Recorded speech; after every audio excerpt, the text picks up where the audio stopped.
The traditional way to preserve meat in Ireland was to cure it, and the result was a distinctive flavour. Brady traditional Irish ham was started by Ozzie and Mary Brady in 1978 to revive the taste, texture and flavour of traditional cured ham, so completely different from processed ham. Pat Creighton, the production manager, showed me round the factory. What you have the lads doing here, Neven, is they're taking in the fresh legs of pork and grading them, and there's a checking going on at this stage as well. So every leg is individually weighed and then physically checked. One of the key things on the leg is it's called a gammon cut leg. Yeah. So you want a nice, lean, clean face cut. Okay, yeah. Your H-bone is being cut there to expose, which helps the curing process. What weight would that be now, roughly? That there is probably about 7.5 kilos. Okay. Thereabouts. 7.5 kilos. And what you see aiming at here is putting the cover cure on top of the legs. It's a critical part of the process from the point of view of the flavour. It takes 3 to 4 days curing in the chills here. It's at a temperature of about 3 to 4 degrees. And see the colour, what the cure, you know what? Yeah, what you have there is the cover cure plus the culture, which is one of the key parts of the special Brady recipe. That's the secret ingredient. That's it. 3 days here, and then we're into the boning hall at that stage. Okay. At this stage, the critical thing here is when they open up the leg, that they don't expose too many muscles because of the process. So what they're doing is they're opening up on the seam, removing the bone and any internal fat. And what they're doing then is they're trimming down the individual muscles. They remove the shank that you see. And at the fixing stage later on, you'll see where they're putting the shank back in to replace the femur bone that's been removed. How many legs are they boning out here, roughly, a day? Vary? Each guy anywhere around between 80 and 120, depending on the guy and the speed he works at.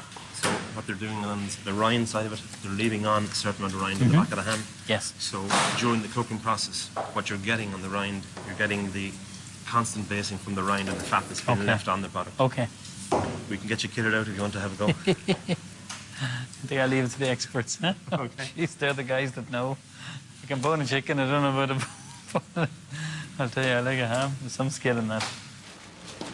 After the boning stage, we're coming to the fixing. So they're taking the open bone leg that's been fully trimmed, laying the muscles down in a set order, and this is critical to the finished ham to make sure that when it's cooked and sliced, it's sliced in a certain way that gives the texture. Okay. So you're slicing with the muscle then, rather than against the grain. What he's doing then, the last part is where he's putting the shank muscle through the centre, just so you have that replacing the femur bone.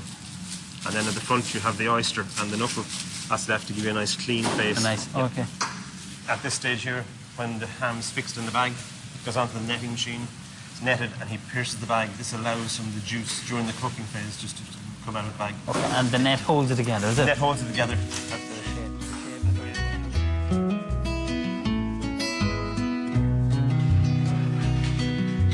The hams are cooked in steam ovens for between 8 to 10 hours and then blast chilled for 10 hours before being taken to the preparation area.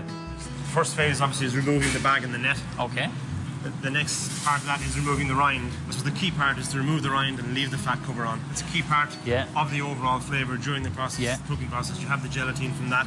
You have the constant basting from the fat coming down over the ham the whole way through in the cooking process. After the rind is removed, it's passed on into the trimming stage, depending on where we're going with the product. So this one here is going for our traditional crumb. So what they're doing is they're trimming, removing all the fat to a certain level. We also will be selecting at this stage for a baked product.